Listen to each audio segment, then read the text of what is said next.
Fil-qorti tlieta kompla jinstema' il-każ kontra l-aħwa George u Alfred De Giorgio u anka Adelina Pop, is-sieħba ta' George De Giorgio, huma jiffaċċjaw akkużi ta' ħasil ta' flus. Il-qorti preseduta mill-Maġistrat Joe Mifsud semet li fil-waqt li George De Giorgio u s-sieħba tiegħu ma kinux jilagħbu b'mod qawwi mhux l-istess jista' jingħata l-Alfred De Giorgio magħruf bħala il-Fulu fejn sar magħruf li tul is-snin dan lab mal-570,000 euro u tilef xi 71,000 euro.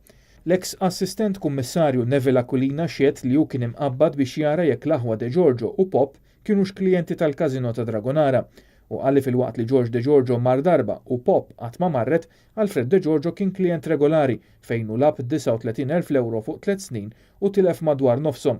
Abigail Fenech, rappreżentanta tal-Casino Oracle u l-Casino f'Porto Maso, qalet li George De Giorgio u Adelina Pop qatt ma żaru dawn l-istabbilimenti.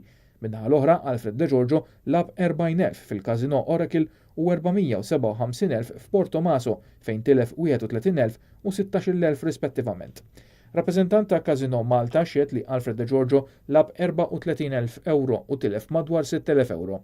Fil-qorti kienu ppreżentati wkoll rendikont ta' transazzjonijiet ma' entitajiet barranin magħmula mill-akkużati. Il-każ ikompli.